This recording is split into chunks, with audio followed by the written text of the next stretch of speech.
Então, a senhora tem a palavra. Onde que fica o tempo, ministro, por gentileza? Ali, a senhora. Ali. Muito... Já foram 2 segundos. Meu Deus. Agora, 4.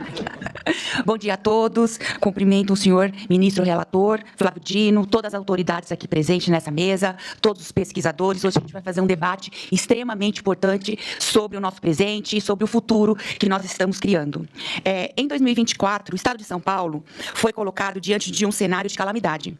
Como bem definiu o ministro relator, senhor Flávio Dino, vivemos uma verdadeira pandemia de incêndios florestais, marcada por números sem precedentes na história recente. Em agosto de 2024, São Paulo registrou 3.612 focos de calor, o maior número desde que o INPE iniciou as medições, em 1998. Apenas no dia 23 de agosto, houve 1.886 queimadas em territórios paulistas, mais do que todo registrado na Amazônia naquele mesmo dia. As consequências foram imediatas. São Paulo chegou a figurar como a cidade com o ar mais poluído do mundo durante vários dias. Segundo medições internacionais em tempo real, com a qualidade do ar classificada como insalubre pela agência suíça ICARE. Não apenas vidas humanas foram impactadas. Toda a dinâmica ecológica e climática foi afetada. O Cerrado Paulista, responsável por armazenar a água das chuvas e alimentar importantes aquíferos, entrou em colapso. Nesse mesmo período, as queimadas destruíram no Brasil uma área equivalente ao território do estado de Paraíba. A crise não poupou sequer as áreas de preservação permanente, protegidas pelo Código Florestal. Em setembro de 2024, um incêndio Espírito Santo do Pinhal destruiu 10 hectares de APP, equivalentes a 9 campos de futebol. Exemplo entre tantas outras devastações que atingiram áreas que deveriam ser intocáveis. Esse quadro dramático, no entanto, não é fruto apenas da estiagem ou do avanço do aquecimento global. Ele resulta também de um processo histórico de desmonte institucional da gestão ambiental do Estado de São Paulo. Desde 2007, quando foram extintos cerca de 100 escritórios regionais da DPRN, até a dissolução do Instituto Florestal, em 2020, o Estado de São Paulo vem abrindo mão de estruturas essenciais de fiscalização, monitoramento e combate a incêndios. Esse desmonte comprometeu não apenas a conservação da biodiversidade, mas também a capacidade de resposta às crises ambientais. Hoje, áreas transferidas à Fundação Florestal foram abertas à exploração privada, inclusive para o plantio de espécies como pinos e eucalipto, ampliando a vulnerabilidade ambiental do território. Senhor ministro relator, a ciência já nos alertou que 2024 não foi um episódio isolado. Estudos conduzidos pelo Instituto Geológico e pela CETESP projetam que, até 2050, a temperatura média do estado de São Paulo vai aumentar em 6 graus. E que a duração de ondas de calor se expandirá significativamente, enquanto os períodos de frio tendem a desaparecer. O mesmo estudo aponta para uma redução dos totais anuais de precipitação com grande parte do território. Cenário gravíssimo para a agricultura e para o abastecimento de água. Ou seja, a tragédia de 2024 foi apenas um sinal antecipado de um futuro cada vez mais frequente, se nada for feito. A negligência histórica, somada a projeções científicas, demonstra que a política ambiental paulista não apenas falha em proteger seus biomas, mas se mostra incompatível com a sobrevivência digna das presentes e futuras gerações. Assim, o que nos traz essa corte é uma questão urgente. Como o Estado mais rico da República, com o maior orçamento do país, responde ou deixa de responder à emergência climática? É certo que o Estado apresentará números que parecem volumosos e ações que, no papel, são expressivos. Mas o fato é que esses esforços são insuficientes diante da crise que já estamos vivendo. E, à medida que o aquecimento global avança, a insuficiência não apenas se mantém, ela se agrava, revelando a incapacidade do atual modelo responder ao desafio climático. Os cientistas e pesquisadores demonstrarão a complexidade técnica do problema. Nós, por nossa vez, queremos propor um raciocínio simples. Para saber quais são as verdadeiras prioridades de um governo, basta olhar para onde ele destina os seus recursos. Nada traduz com mais clareza a hierarquia de prioridade do que o orçamento público. O orçamento destinado à proteção ambiental em São Paulo, historicamente, perde para quase todas as pastas do governo. Mas, para tornar claro o nosso ponto, escolhemos uma comparação específica. Aquilo que o Estado investe em conservar seus biomas, em contraste com o que destina para conservar e expandir sua malha rodoviária. Antes de entrar nos números, é preciso lembrar, em janeiro de 2023, o governo estadual promoveu a fusão da antiga Secretaria do Meio Ambiente com as pastas de Infraestrutura e Logística, criando a atual CEMIL. Essa medida concentrou sobre a mesma estrutura tanto quem deve autorizar e fiscalizar, quanto quem executa grandes obras viárias. Um arranjo institucional que gera evidentes conflitos de interesse, compromete a independência técnica e tende a subordinar a política ambiental às pressões por viabilidade econômica. E a gente vai voltar nesse ponto. Pois bem, como agora estão sobre a mesma pasta, fica ainda mais revelador comparar o que se destina à proteção ambiental e o que se destina às estradas. Na LOA de 2024, o programa 2621, Unidades de Conservação, Áreas Protegidas e Parques Urbanos, recebeu 258 milhões. Já em 2025, esse valor da LOA caiu para 153 milhões. Uma redução de mais de 100 milhões, em plena escalada da crise climática.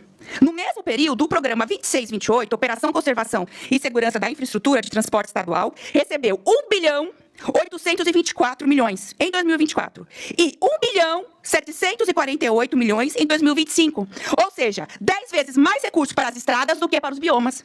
A disparidade torna-se gritante quando observamos a escalada territorial. As unidades de conservação estadual cobrem aproximadamente 47 mil quilômetros quadrados, enquanto a malha rodoviária pavimentada ocupa cerca de 4 mil quilômetros quadrados. Em outras palavras, as áreas ambientais são 12 vezes maiores e demandam estratégias de manejo muito mais complexas. Assim, recebem apenas uma fração mínima, menos de 10% dos recursos destinados às estradas. Nós trouxemos gráficos que mostram a projeção de 10 anos do que se tem investido em proteção dos biomas no estado de São Paulo. Eu peço para projetá-los, mas devido ao tempo, vai ficar disponível, por favor, né? São os gráficos que vão mostrar que fica bem nítido e didático o baixo investimento. por favor, Leandro, passa aí até onde... Acho que é a próxima. Aí. Volta, por favor. Aqui tem os gráficos. Então, o verde é o que se investe na conservação dos biomas e o laranja é o que se investe na malha rodoviária, que já está toda entregue à iniciativa privada também. Bem, a discrepância é gritante. E como já destacamos anteriormente, além de não priorizar a proteção ambiental, o Estado de São Paulo adota medidas que a fragilizam. A fusão que criou a CEMIL é o exemplo mais evidente desse conflito de interesses, pois subordina a agenda ambiental à lógica da infraestrutura e da logística, abrindo caminho para obras que se tornam verdadeiros vetores de degradação.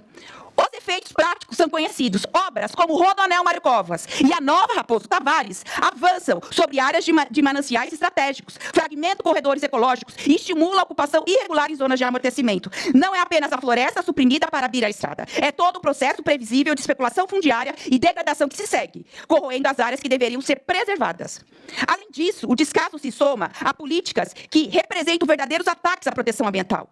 A extinção do Instituto Florestal, que possuía expertise técnica singular e servia de base para o treinamento do Corpo de Bombeiros para fazer controle de incêndios em florestas, foi seguida por tentativas seguidas de destruição das carreiras dos pesquisadores ambientais, comprometendo décadas de acúmulo científico. Ao mesmo tempo, avança a alienação de imóveis pertencentes aos institutos de pesquisa, como aqueles vinculados à PTA, que apenas entre 2018 e 2021 geraram retorno social superior a 19 bilhões.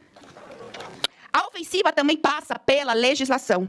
A Lei Estadual número 17.557, de 2022, que trata da regularização fundiária, que na prática legaliza áreas griladas e amplia a ocupação irregular de terras públicas, inclusive em zonas, zonas ambientalmente sensíveis. Já é objeto de ADI aqui da Suprema Corte do Tribunal, ADI 7326. E no âmbito municipal, a situação também é grave. A Câmara Municipal aprovou, em definitivo, um projeto de lei que autoriza a ampliação do Instituto Butantan, medida que implicará no corte de mais de 1.500 árvores centenárias. A intervenção ameaça fragmentos da Mata Atlântica e a vegetação do entorno do Butantan. Porque quando você constrói prédios altos, você cria sombra e isso também acaba com toda a vegetação ao redor desses prédios. Trata-se de mais um exemplo de como a expansão urbana tem prevalecido sobre a prevenção ambiental, repetindo, no nível municipal, o mesmo padrão de ataque que se observa no Estado.